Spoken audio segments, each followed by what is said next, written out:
Hello everyone, कैसे हो आप सभी लोग? अच्छे ही होंगे। तो आज हम 2 पैसेज डिस्कस करने वाले हैं। मैं माफ़ी चाहती हूँ कि हम 2 दिन से पैसेज डिस्कस नहीं कर रहे हैं, क्योंकि पर्सनल रीज़न है मेरे इसके पीछे, तो इसीलिए आई एम रियली सॉरी कि मैं डिस्कस नहीं कर पा रही हूँ। और कंसिस्टेंसी रहना बहुत ज़रूरी होता है, मतलब हमारी प्रैक्टिस डेली होनी चाहिए। आप लोग भी करिए। मैं यहाँ पे डिस्कस करूँ या ना करूँ, फिर भी आपको प्रैक्टिस करनी है, चाहे टेस्ट की करो, चाहे एक्चुअल यूपीएससी के पेपर की करो, बट करो, बिल्कुल छोड़िए मत। क्योंकि अगर आप छोड़ोगे ना तो आपका सारा जो मेहनत था वो पानी में चला जाएगा। तो आज देरी नहीं करते हैं, ज़्यादा बातें नहीं करेंगे। शायद गर्मी की वजह से आपकी पढ़ाई हो रही है या नहीं हो रही है पता नहीं, बट कंसिस्टेंसी रखिए, पढ़ाई पे फोकस करिए। अभी का टाइम बहुत ही ज़्यादा इम्पॉर्टेंट है। बिल्कुल खुद को लूज़ मत करिए, या मतलब क्या बोलते हैं उसको, डिमोरलाइज मत करिए। कॉन्फिडेंस रखिए, खुद पे विश्वास कीजिए, और फुल लेंथ टेस्ट एटलीस्ट 5 या 10 तो आपको सॉल्व करनी ही करनी चाहिए। उससे क्या होगा कि आपकी प्रैक्टिस होगी। मैं सिर्फ इसीलिए नहीं कह रही हूँ कि जीएस के लिए नहीं, बल्कि सीसैट के लिए भी आपको टेस्ट की ज़रूरत होती है। आप टेस्ट सॉल्व करके देखिए कि एक टेस्ट में आपको कितने मार्क्स आते हैं सीसैट में। कहीं ना कहीं ये मेरा खुद का एक्सपीरियंस है। अगर आपको टेस्ट में अगर सपोज़ 100 भी आ रहे हैं ना, तो एक्चुअल पेपर में ना आपको 90 या 100 के बीच में ही मार्क्स आते हैं। तो टेस्ट सॉल्व करके देखिए, आपको पता चलेगा कि आप कहाँ पे हो। मैं ये नहीं कह रही कि आपकी टेस्ट ही डिसाइड करेगी कि आप क्लियर करेंगे या नहीं करेंगे, बट मैं ये कह रही हूँ कि प्रैक्टिस ज़रूरी होती है। प्रैक्टिस करके देखिए, और ख़ुद को चेक करने का भी एक बेस्ट वे है कि टेस्ट सॉल्व करना। ठीक है, क्या हमारा नॉलेज, हम सही दिशा में जा रहे हैं या नहीं जा रहे हैं, क्या हमारे पास सफिशिएंट नॉलेज है या नहीं है, या हम सिली मिस्टेक कर रहे हैं। ये सब अगर आपको जानना है ना, तो आप टेस्ट सॉल्व करें। टेस्ट बिल्कुल भी स्किप मत करें। काफ़ी लोग होते हैं जो टेस्ट ही नहीं देते हैं, उनको लगता है कि एक्चुअल पेपर में हम अच्छा कर लेंगे, लेकिन ऐसा नहीं है। प्रैक्टिस ज़रूरी होती है, उससे बहुत कुछ रियलाइज़ होता है हमें। तो चलो देरी नहीं करते हैं, पैसेज सॉल्व करने शुरू कर देते हैं। ठीक है, तो ये हमारा पैसेज है यहाँ पे, और उसके 2 क्वेश्चन है यहाँ पे ऊपर। यहाँ पे ये अजम्पशन वाला एक है और दूसरा कर्क्स निकालना है। तो यहाँ पे अजम्पशन वाला क्वेश्चन हम देखते हैं पहले। 15 वाला क्वेश्चन है, based on the above passage the following assumptions have been made. First point है यहाँ पे, success in a political career is not easy due to ideological and governance related issues. तो ये बोल रहा है कि पॉलिटिक्स में सक्सेसफुल करियर बनाना इतना आसान नहीं है। क्यों? क्योंकि जो ideological and governance related issues है उनकी वजह से। यहाँ पे देखते हैं पैसेज में ऐसे कहा है क्या। और सेकंड है, मतलब अजम्पशन ये होता है कि पैसेज में कुछ ना कुछ ऑथर ने ग्रहित धर के वो पैसेज लिखा होता है।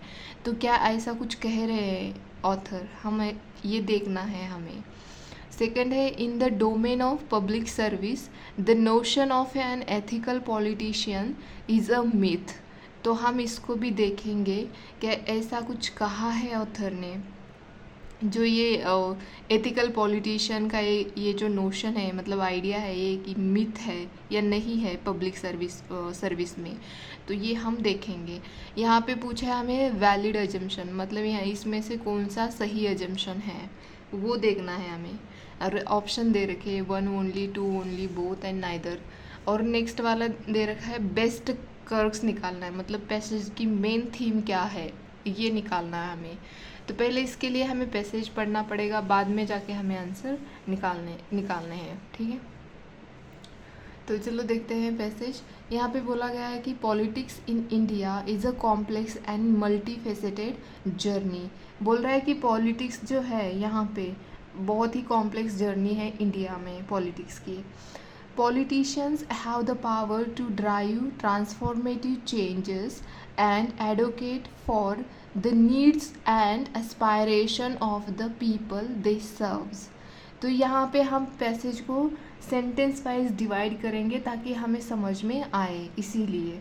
ठीक है, तो यहाँ तक हो गया। Intense competition often driven bye factors beyond ideology and governance. ये बोल रहा है कि जो इंटेंस कंपटीशन होती है पॉलिटिक्स में वो बियॉन्ड होती है, मतलब आइडियोलॉजी और गवर्नेंस के आगे भी होती, मतलब उस बियॉन्ड होती है, ऐसे बोल रहा है। ठीक है, इज अ प्रिवेलिंग इशू, और वो एक इशू है।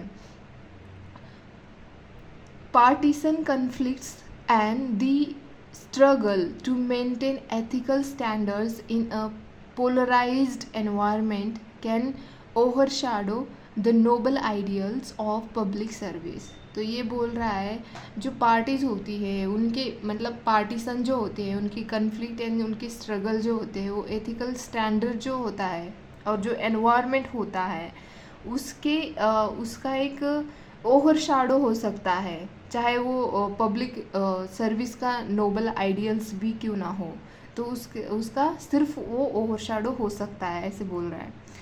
The influence of money and muscle power in elections, the lack of transparency and a general disconnect between politician and the public are among the party persistent issues।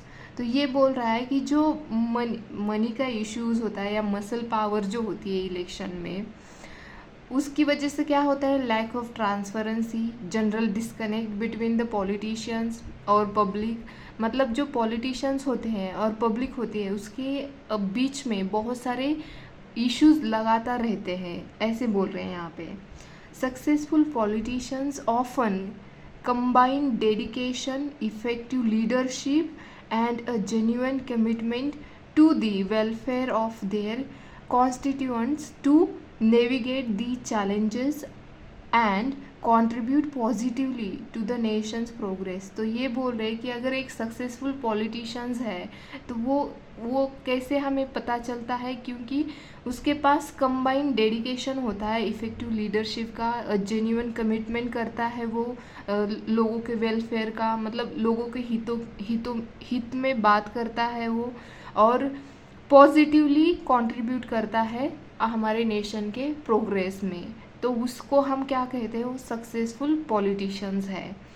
तो पूरा यहाँ पे ये बता रहे हैं, पूरा जो पैसेज है वो बोल रहा है, थोड़ा सा ये इनकी जो लैंग्वेज होती है पैसेज की वो ऐसे हमें इजीली समझ में नहीं आती है, तो इसीलिए उसको थोड़ा सा हमें सेंटेंस में डिवाइड करके टुकड़ों को जोड़ना पड़ता है और थोड़ा समझने की कोशिश करनी पड़ती है। एक्चुअल पेपर में भी आप यही देखोगे कि हमें रियल में पैसेज समझ में ही नहीं आता है। तो यहाँ पे बोल रहे हैं कि पॉलिटिक्स यहाँ पे कॉम्प्लेक्स है इंडिया में, और जो आइडियोलॉजी होती है गवर्नेंस की और बाकी आइडियोलॉजीज भी है, तो पॉलिटिक्स इसके बियॉन्ड है, ऐसा बोल रहे हैं। और जो पार्टीज़ होती है, जो पार्टीशन होती है, उनके बीच में कन्फ्लिक्ट होता है, स्ट्रगल होता है, बाकी सारा एथिकल स्टैंडर्ड्स और ये सब मेंटेन करना भी एक ओवर शैडो ही कह सकते हैं हम, इस तरह से बोला है उन्होंने।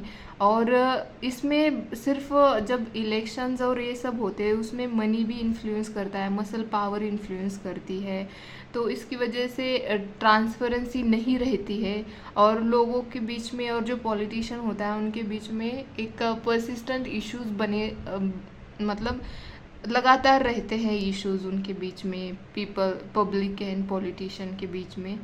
तो और ये यहाँ तक बोला उन्होंने, और फिर बोल रहे हैं कि अगर सक्सेसफुल पॉलिटिशियंस को देखा जाए तो उनके अंदर क्या होना चाहिए, डेडिकेशन होना चाहिए, इफ़ेक्टिव लीडरशिप होनी चाहिए, जेन्युइन कमिटमेंट होनी चाहिए, और वो लोगों के प्रति वेलफेयर की, मतलब वेलफेयर को कंट्रीब्यूट करे, मतलब अच्छे से लोगों के हित में बात करे, नेशन की प्रोग्रेस की चिंता करे, इस तरह से होना चाहिए एज अ पॉलिटिशियन, और उसको हम क्या कहेंगे कि वो सक्सेसफुल पॉलिटिशियंस हैं। तो अब देखते हैं हमारे वैलिड एजम्पशंस क्या है। तो यहाँ पे देख दिया गया है point first, success in a political career is not easy due to ideological and governance related issues. तो ये यही बोल रहे हैं कि पॉलिटिक्स बियॉन्ड है आइडियोलॉजी एंड गवर्नेंस। तो इसके जो इशू होते हैं वो काफ़ी मतलब ज़्यादा हमेशा परसिस्टेंट इश्यूज रहते हैं किसके बीच में, एक पॉलिटिशियंस एंड पब्लिक के बीच में। तो इसीलिए सक्सेस जो है वो political as a political career it's not easy, ये बोल रहे हैं। तो ये देखो, ये हमारा अजम्पशन सही है। मतलब अजम्पशन में यही होता है कि कुछ ना कुछ अज्यूम किया होता है, तो इसका मतलब है कि पॉलिटिकल जो करियर है वो इजी नहीं है। तो ये हमारा यहाँ पे अजम्पशन वैलिड हो जाता है। सेकंड देखते हैं, in the domain of public service the notion of an ethical politician is a myth. ऐसा तो कहीं नहीं कहा उन्होंने कि एथिकल पॉलिटिशियन एक मिथ है, मिथ तो ऐसा तो बिल्कुल नहीं कहा है। तो ये हमारा यहाँ पे नहीं बनता है, कहीं पे भी नहीं है। आपको अगर देखा जाए डायरेक्टली और इनडायरेक्टली कहीं पे भी ऐसा हमें प्रतीत नहीं हुआ है, तो ये हमारा यहाँ पे अजम्पशन नहीं बनता है। तो हमारा आंसर यहाँ पे ये बन जाता है, ठीक है। तो देखते हैं नेक्स्ट क्वेश्चन हमारा क्या है। यहाँ पे कर्क्स पूछा है कि election is a tool for the socio economic transformation of the nation. देखो, ये बात इलेक्शन की सिर्फ इन्होंने बोली है, पूरा पॉलिटिक्स के ऊपर पैसेज है। तो इलेक्शन और ये सोशियो इकोनॉमिक ट्रांसफॉर्मेशन की बात तो बिल्कुल भी नहीं की है, तो ये तो हमारा आंसर बनता ही नहीं है। बी बोल रहा है कि better administrator in governance make for better politician. नहीं, ये एडमिनिस्ट्रेशन ट्रेटर की बात तो बिल्कुल भी नहीं की है, तो ये तो हमारा नहीं बनता। तो सी है, it is impossible to become a successful in politics without the unethical means of money and muscle power. इस तरह से नहीं बोला कि हाँ ये प्रॉब्लम्स है, बोला है उन्होंने, बट हाँ आपको अगर एक सक्सेसफुल पॉलिटिशियन बनना है तो आपको अनएथिकल मीन्स मतलब अनएथिकल रास्ते पकड़ने चाहिए, ऐसा कुछ भी नहीं बोला पैसेज में, ठीक है। तो डी है हमारा यहाँ पे answer. A successful politician navigates the complex issues in politics for the greater good of the people and the Nations. तो ये हमारा करेक्ट यहाँ पे बनता है कर्क्स। मतलब पैसेज की मेन थीम क्या है ये पूछा गया है, तो ये हमारा बेस्ट आंसर यहाँ पे बनता है, ठीक है। तो देखते हैं नेक्स्ट पैसेज। होप कि आपको वो आंसर ऊपर वाले समझ में आए और आपको ना प्रैक्टिस के साथ आपको पता चलेगा कि पैसेज कैसे मतलब कैसे आंसर आपको पैसेज से सॉल्व करने चाहिए। तो सेकंड पैसेज है हमारा ये सेकंड वाला, और इसके ऊपर ये क्वेश्चन है कि best reflect the logical inference. तो यहाँ पे हमें लॉजिकल इन्फरेंस निकालना है।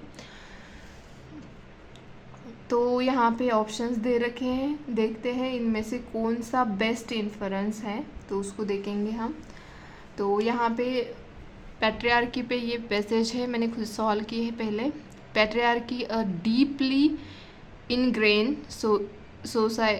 societal structure has historical limited individual freedom and equality particularly for women।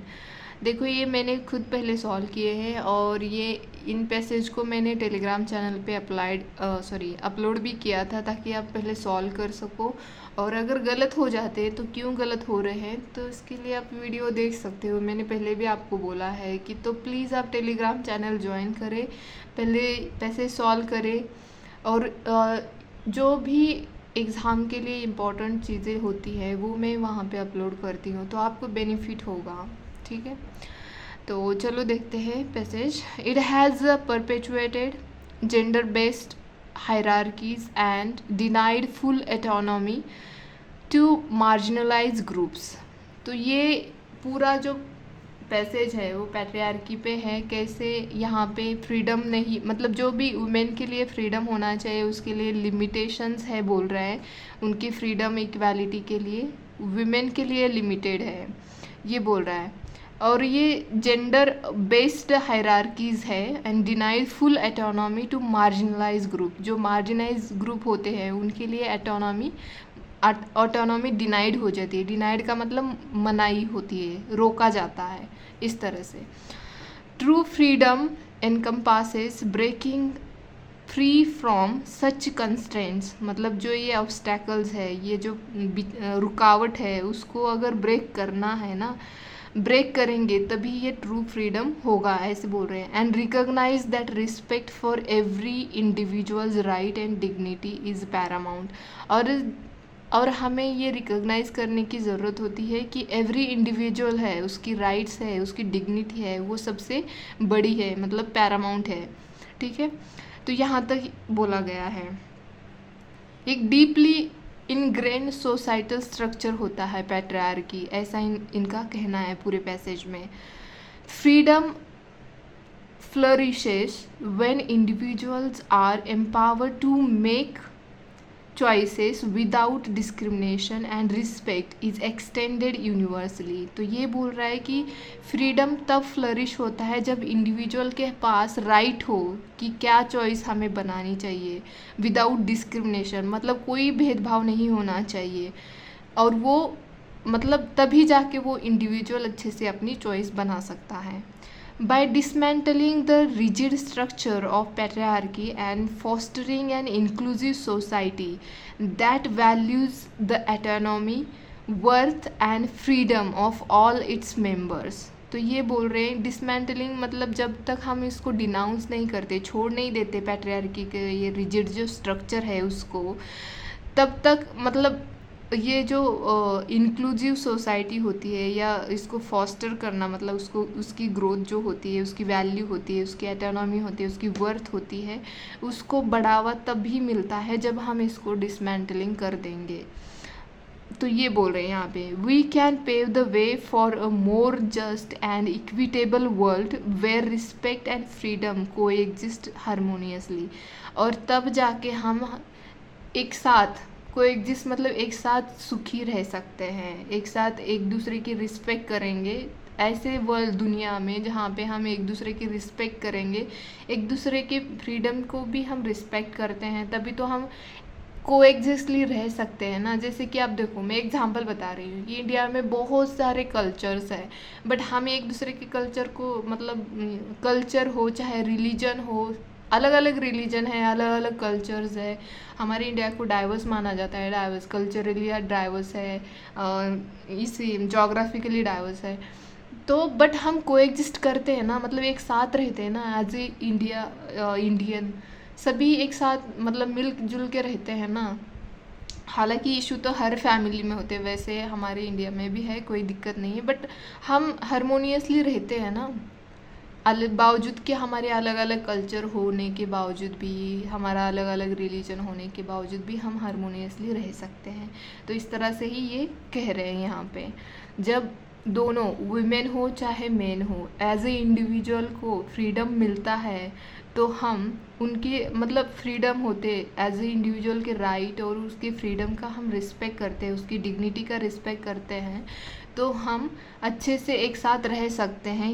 ये सिर्फ कह रहे हैं पैसेज में, जो पैट्रियार्की होते हैं वो रिजिड स्ट्रक्चर होता है और इसको डिसमेंटलिंग करना ज़रूरी है।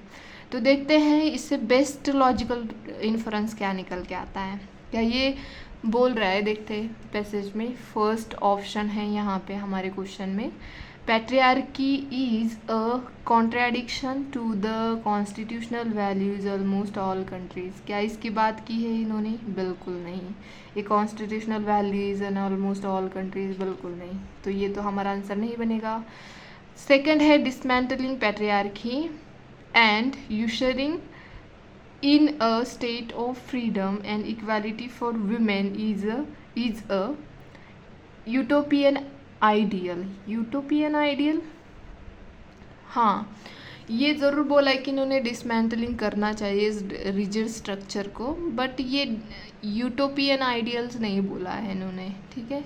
Women is a utopian ideal नहीं, यूटोपियन मतलब एक पर्टिकुलर कैरेक्टर होना चाहिए या एक आइडियल कैरेक्टर होना चाहिए, इस तरह से होता है। तो बिल्कुल ऐसा तो बिल्कुल नहीं बोला है इन्होंने, सबको इक्वल बोला है, तो ऐसा आइडियल कुछ भी नहीं है, ठीक है। तो ये तो हमारा ऑप्शन नहीं बनेगा। तो यहाँ पे सी देखते हैं, the concept of patriarchy and an inclusive society are antithetical to each other. और डी ऑप्शन है हमारा, patriarchy as a social structure is a universal phenomena prevalent in every corner of the world. क्या ये बोला है कि prevalent है every corner? ये सब कुछ नहीं बोला गया है, ये एक रिजिड स्ट्रक्चर है, इतना ही बोला है। और बाद में इंडिविजुअल के राइट्स की और डिग्निटी की बात की है, और अगर हम रिस्पेक्ट करते हैं तो हारमोनियसली कोएग्जिस्ट हम कर सकते हैं, इसकी बात की है। तो ये तो हमारा ऑप्शन नहीं बनता है, हमारा आंसर सी आ जाता है। The concept of patriarchy and inclusive society are antithetical to each other के लिए एंटीथेटिकल है ये पैट्रियार्की एंड इंक्लूसिव सोसाइटी। तो यही बोला गया है हमारे पूरे पैसेज में, तो हमारा आंसर सी बनता है। ठीक है, तो आज के हमारे 2 पैसेज थे, तो हमने उनको डिस्कस किया है अच्छे से। अगर आपको समझने में दिक्कत होती है तो प्लीज़ कमेंट बॉक्स में आप बताइए। हालांकि जिनको इश्यूज़ हैं वो बताते रहते हैं, चाहे टेलीग्राम पे हो चाहे वो कमेंट बॉक्स में हो। तो आप भी आपके इशू अगर होंगे तो आप मुझे बता सकते हो, चाहे टेलीग्राम पे बताओ चाहे यहाँ यूट्यूब के कमेंट बॉक्स में भी बता सकते हो। इवन आपको अगर जीएस की भी कोई दिक्कत हो तो आप वो भी बता सकते हो। थोड़ा सा मुझे भी टाइम इशू है क्योंकि मैं खुद भी पढ़ती हूँ ना, मैं खुद भी अटेम्प्ट दे रही हूँ, तो इसीलिए मुझे थोड़ा टाइम का प्रॉब्लम हो रहा है, बाकी कुछ नहीं है। बट आप पूछ सकते हो आपकी क्वेरीज, मैं अपनी तरह से कोशिश करूँगी। ठीक है, और पढ़ते रहिए, बिल्कुल डरिए मत, कॉन्फिडेंस रखिए, प्रैक्टिस करिए। प्रैक्टिस से बड़ा कोई इलाज नहीं है इस एग्ज़ाम में। ठीक है, तो आज के लिए इतना ही, धन्यवाद।